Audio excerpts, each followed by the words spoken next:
Vsaki liter vode je zelo pomemben. Neke stvari ne znaš ceniti, dokler je ne izgubiš.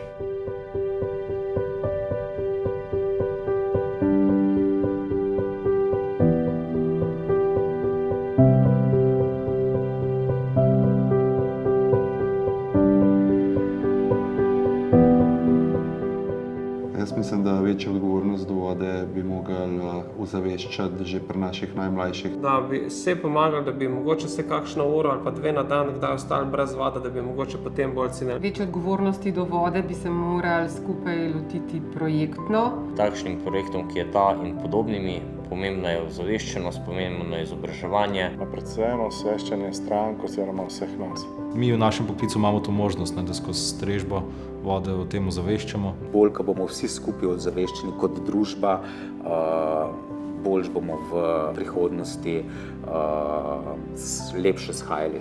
Mogoče ljudje morajo probati na svoji koži, kaj pomeni ne imeti vode. Če ne bomo dvignili v ozaveščenosti vode, tako nas bo sama situacija. Zelo pomembno je, mislim, da se človek ustavi in zamisli in tako kot skrbimo za dediščino svojih prednikov, bi morali skrbeti tudi za vodo. S komunikacijo vsekakor opozarjati na to in se pač ukvarjati s temi stvarmi, katere se nam zdijo, saj to ni pomembno, zelo pomembno. Vsaki liter vode je zelo pomembno.